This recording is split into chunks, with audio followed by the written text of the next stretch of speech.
What is up, subscribers? Torchy here, and today I have another Black Ops commentary for you guys. You know, this game actually looks a little bit like the last video I posted, seeing as it is a domination on firing range. However, I assure you that this game is a full-length game and is actually quite different. For this round, I am going to run around with the Olympia shotgun. Perks are Lightweight Pro, Steady Aim Pro, and Ninja Pro. Secondaries, some Makarov extended mags, using some frags, some stuns, and some claymores. And yeah, I'll be running around with the shotgun primarily throughout this game, but I think I get some kills with the pistol, some kills with the other guns that I pick up along the way. But anyways, gotta cap the B flag here. Gotta run some team player to make sure you get the big W. And throughout this game, I don't think they even get B. I'm not entirely sure. I don't remember. I haven't actually watched this game again in its entirety. I don't really do that much, you guys. I mean, I only check until I see I get my third kill streak, and then that's when I can do the commentary, because then I can talk about kill streaks. Which reminds me, let's go into that. This game I'm using the 348, the spy plane, counter spy plane, and Blackbird. Now, I'll tell you why in a second. Let me just talk about shotgun real quick. The Olympia. Now, I must say, I was using the Olympia because a couple of my friends were using it the game before, and they were doing pretty well, and they were like, oh, you guys should all use shotguns. We could be like a shotgun-only team, and I'd be like, maybe. So this game, you know, I decided to do it, and I think a majority of my team was using shotguns, except for like 2 or 3 of us. But actually, that would be half. So I guess it's not good. It's not really majority. It's only half. But we'll see. We'll see. Anyway, talking about the shotguns again, you have to be very patient, right? I must say you have to be very patient with the shotgun. You really have to be very cautious, and it's a completely different mindset when you're using the shotgun. You really need to just pick your path and choose which enemies you want to engage. And as Woody's gamertag says, you must control the engagement, and I agree with that 100%. You really have to play a completely different completely different play style if you're like me and you like to rush and just you don't care. Because I mean, you have the opportunity to get a fair amount of kills when you're rushing, but with a shotgun, especially the Olympia, you have 2 shots. First of all, and the range is completely different from a submachine gun or an assault rifle, so you really need to play it a little more safe. But, you know, that's the way the shotgun's got to be played. And I know Hutch did a video before Black Ops came out saying the shotguns are going to be close to useless in this game, and then he realized afterwards that they are effective when used properly, and I agree with that. You have to just play the shotgun the way it's supposed to be played, and you will do actually decent. And so let's move on to talking about the loadout here. The Olympia, solid gun. I think it is probably one of the more consistent shotguns. I feel like the Spaz can get like up to 3 or 4 hit markers, and that's pretty frustrating. Whereas the Olympia is definitely, with one of the pellets, you're definitely gonna get a kill.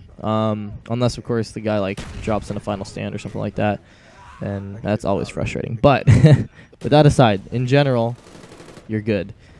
And then switching to the Makarov is always a key thing. I mean, it really doesn't matter what your secondary is, whatever you're comfortable with. I feel that the Makarov is a really good sidearm, but also the Python is usually what I have. I just didn't have the opportunity to change it before this game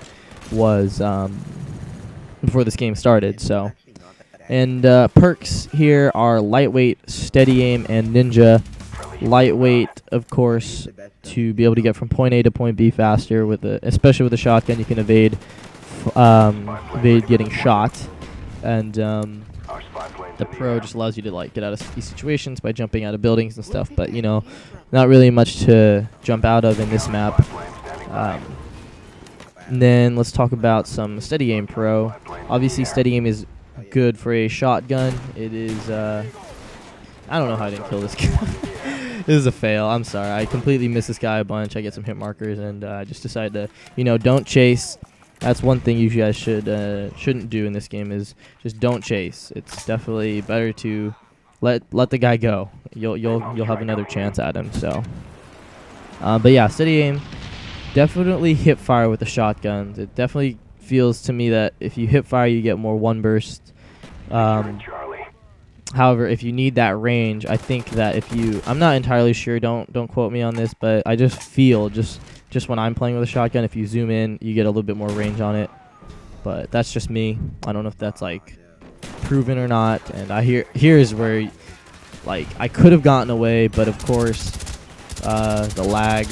I mean, I'm on host. I'm not host, but I'm playing with my friend who's host, and you know, just things on my screen aren't the way they are on other people's screen. You just got to embrace that. So that was a little bit frustrating for me. I could have escaped, but getting the pistol whip here. I'm getting distracted by the gameplay here. Steady aim pro, yes. Hip fire, all right. Just always hip fire, and the steady aim pro allows you to pull up your gun again after you sprint, which is always good, especially when you have lightweight and when you're rushing with a, well, not necessarily rushing, but when you're running around with a shotgun. So. And Ninja Pro, many reasons. You guys already know them.